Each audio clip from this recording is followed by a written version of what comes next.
اب یہ معاملہ دبنے والا نہیں ہے، کیونکہ ماضی میں بھی اس طرح کی دھاندلیاں سامنے آئیں اور ان کے نقصانات مضمرات سامنے آئے. کمشنر نے حوالہ دیا سکوت ڈھاکہ کا. تو اب کب تک ہم اسی ڈگر پر گامزن رہیں گے؟ کب تک ہم ایک دائرے میں گھومتے رہیں گے؟ بات یہ ہے کہ ان الزامات کا تسلی بخش جواب دینا اب ریاست پر فرض ہے، حکومت پر فرض ہے، الیکشن کمیشن پر فرض ہے، ہماری عدالت عظمیٰ پر فرض ہے کہ جو ان کے حوالے سے ان کے کردار پر انگلیاں اٹھ رہی ہیں اور ان ایشوز کا تسلی بخش اطمینان بخش جواب دینا یہ ان پر فرض اور قرض ہے. یہ ملک پاکستان 26 کروڑ پاکستانیوں کا ملک ہے. یہ کوئی بنانا ریپبلک نہیں ہے کہ آپ ایشوز کو اس طرح ٹال مٹول کر کے آپ اپنا دامن چھڑا لیں گے، دامن بچا لیں گے. ایسا نہیں ہوگا. دوسری طرف مولانا فضل الرحمان نے کل جو انکشاف کیا تھا، اب انہوں نے اس میں سے ایک ٹوئسٹ کیا ہے کہ میں نے غلطی سے جنرل فیض حمید کا نام لیا تھا، وہ اس سارے معاملے میں شامل نہیں تھے. میں سمجھتا ہوں کہ انہوں نے اپنے مبینہ جو سچائی موقف کی صداقت کو آدھا تو جھوٹا اور باطل خود قرار دے دیا ہے. باقی ان کے بیان میں جو کس حد تک صداقت ہے، اس بات کا تعلق میں آپ کو حوالہ دوں گا کہ پی ایم ایل این نے، پیپلز پارٹی نے اور ایم کیو ایم نے یک زبان ہو کر یہ کہا ہے کہ عمران خان کے خلاف جو طریقے عدم اعتماد تھی اس کے سب سے بڑے محرک مولانا فضل الرحمان تھے، اور یہ ان کو سب سے زیادہ اس کی جلدی تھی کہ طریقے عدم اعتماد جلد از جلد پیش کی جائے، اس میں تاخیر نہ کی جائے. اور ان تینوں پارٹیوں نے فوج کو سارے معاملے سے لا تعلق قرار دیا ہے. بہرکیف بدقسمتی یہ ہے کہ ہماری سیاسی جماعتیں جب ایک دوسرے کے کپڑے چوراہوں میں دھوتی ہیں تو پھر ہمارے ریاستی اداروں کو بھی گھسیٹ لیتی ہیں. یہ ہمارے ریاستی اداروں کی صحت کے لیے ہرگز سود مند نہیں ہے. لہذا ایسے اناڑیوں پر انحصار کرنا اور ان کو کوئی ٹاسک دینا، میں سمجھتا ہوں یہ خطرے سے خالی نہیں ہے. ہمیں اپنا قبلہ درست کرنا ہوگا. اب کوئی چیز چھپتی نہیں ہے.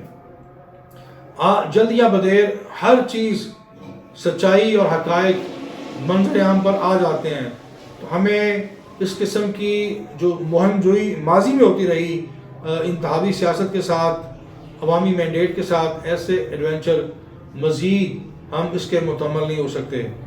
جس کو عوام نے مینڈیٹ دیا ہے، سارے اس بحران سے نکلنے کا واحد یہی راستہ ہے کہ عوام کے مینڈیٹ کو منوان تسلیم کیا جائے. جو جماعت اکثریت رکھتی ہے وفاق میں اور صوبوں میں، وہ حکومت سازی کریں. یہ ان کی صوابدید ہے کہ وہ کسی کو اپنے ساتھ اتحاد کسی کے ساتھ کرنا چاہتے ہیں وفاق میں یا صوبوں میں، تو ان جماعتوں کی صوابدید ہے.